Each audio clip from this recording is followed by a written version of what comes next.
Fayyee daawwattoota keenya akkam jirtu kuni qophii keenya gaaddisa Raabadooriiti. Qophii gaaddisa Raabadoorii guyyaa har'aa keessatti waamicha mormii qeerroon dhiyeesse irratti dubbachuudhaaf dhiyaanne akkuma beekamu guyyaa kaleessaa waamicha mormii marsaa 5ffaa fi murtii qeerroo Oromoo irraa darbe kan jedhuuni miidiyaalee Oromootiin qeerroon waamicha taasiseera qabsoo marsaa haaraadhaa fi isa kana irratti haasa'uudhaaf dhiyaanne.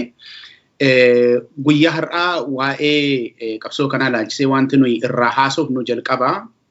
Waamichi kuni kontekstiin isaa maaloodha kan jedhu kanuma inni lafa kaa'e jechuudha. Waamichi kun kan inni lafa kaa'e irraa dubbanna. Haala maalii keessatti qabsoon kun waamame isa jedhu kaafnee haasofna. Lammaffaa kaayyoo waamichi kun lafa kaa'atetu jira. Kaayyoo isaarraas hin dubbanna. Isa booddee qabiyyeedhuma waamicha kanaarraa haasofna. Maanni waamichi amma taasifame kun qabiyyeen isaa maaloodha? Maal faatu raawwatamuudhaaf adeemaa kan jedhurraa haasofna. Dhaamsa xumuraatiin keessaa baana. Dhimmoota kanarratti anaa wajjiniin ta'anii guyyaa har'aa haasa'uudhaaf kan dhiyaatan Profeesar Isqeel Gabbisaa fi Yaayyaa Bashiirii Adittaanaa Habteeti. Nu daawwadhaan affeerraa keenya ammumarraa. Profeesar Isqeelii fi Yaayyaan baga nagaan dhuftan. Galatoomii Dr. Ittaan. Tolee ituu yeroo hungubiin kallattii dhumaanii gara dhimma keenya isa jalqabaatti dabarraa. Egaa wanti nu irraa haasofnu waa'ee dhumaa waamicha marsaa haaraa amma taasifame kanadha.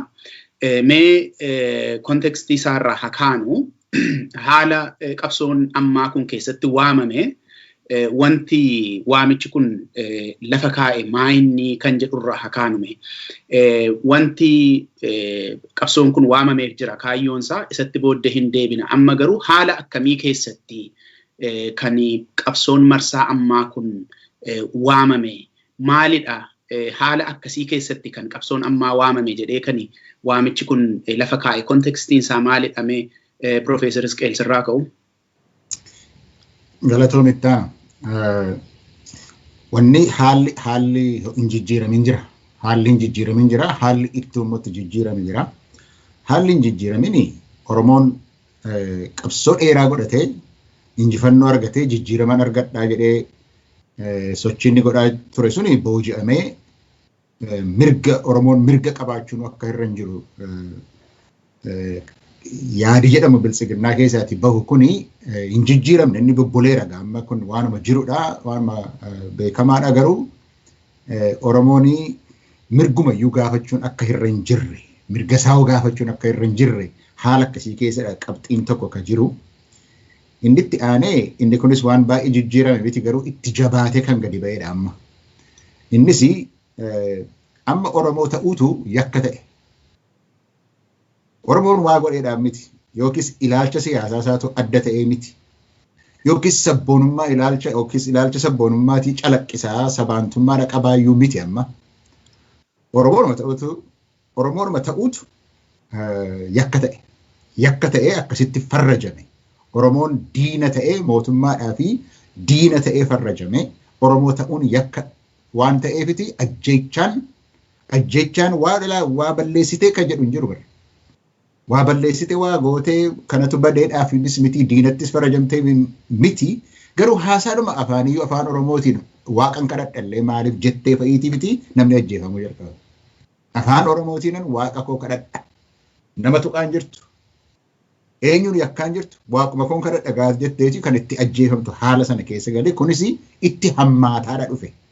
Itti hammaataa dhufe gaafan jedhu ajjechaan kuni dargaggoo irratti xiyyeeffataa dhufe. Ijoollee kichuu irratti xiyyeeffataa dhufe. Kun immoo qabsoo amma jiru gufachiisu duwwaatu hin ta'in Oromummaan kun Oromoo ta'ee jiraachuun kun akka hin jiraannetti sadarkaa gara gajjallaa keessatti ijoollee achi wal dhalataa jirtu karaatti hambisu kun akka haaraatti waan itti ta'e. Sadaffaan Oromiyaatu oobdii dhiigaa ta'e. Oromiyaatu nama hidhamuu miti, namni dararamuu miti, oobdii dhiigaa ta'e. Dhiigni uummata Oromoo akka bishaanii dhangala'uun itti caalaadha dhufe amma. kuni akka jirutti ta'ee waan haaraan tokko kan amma dhalate ergii qabsoon marsaa kabraa arfaffaa deemaa ture sana keessaatiiti waan haaraan amma dhalate mootummaatu seera dhabeessa ta'e. Mootummaan seera dhabeessa waan ta'eef hundee seeraa waan hin qabnee fi ajaja inni baasus seerotni inni baasus qajeelfama inni kennus fudhatama hin qabu seera ala waan ta'eef ka jedhu duwwaa utuu hin ta'in mootummaan dandeettii dhumti inni ittiin bulchuudha danda'u harkatti caccabuu sadarkaa aanaatti sadarkaa ardaatti adda addaatti caccabee bahuudharra keessa ga'ee haala kana keessattiti qabsoon kun waamamee jedha waanuma qabxii afurii inni kaan waanuma itti fufiinsa qabudha ittuutti jabaataatti caalaa bahe malee inni waan haaraan kun mootummaan seera qabeessi jiraachuu dhabuu isaatu hin ta'in dandeettiin qabaatee biyya bulchuudhaaf tajaajila mootummaa irraa barbaadamu kennuudhaaf dadhabuun isaa iddoo baay'eetti mul'ata akka dhufee agarsiisa kana keessadha haalli siyaasaa kan labsiin kun irratti labsame. Galatoomii Profeesar Isqeel yaayya gaaffiidhuma wal fakkaataa kanumarraa haa turru ammaaf kontekstii keessatti qabsoon kun waamame isuma kana gadi qabnee haasofnume. Maalidha haalli keessatti qabsoon kun waamame wanti inni bu'uura godhatee ka'ee waamicha dabarse maalidha qeerroon yeroo ammaa kanatti? Gaariidha. Kan amma Profeesar Isqeel jedhe akkuma jirutti ta'ee wanni keessa jirru yeroo akka malee haalli uummata Oromoo irratti hammaatee jiru ajjeechaan guyyaa guyyaadhaan ilmaan Oromoo lakkoofsaan hangana jedhanii dubbachuun rakkisaa ta'u keessa geenyee jirra jechuudha.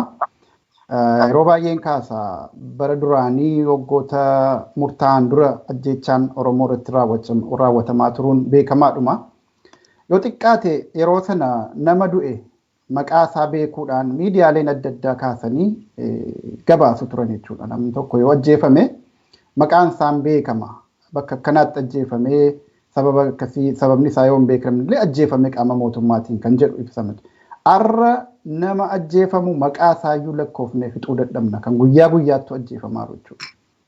Gariin jumlaadhaan bakka tokkotti ajjeefamaa jirti ijoolleen Oromoo. Gariin bakka hin beeknetti ajjeefamtee gatamaa jirti.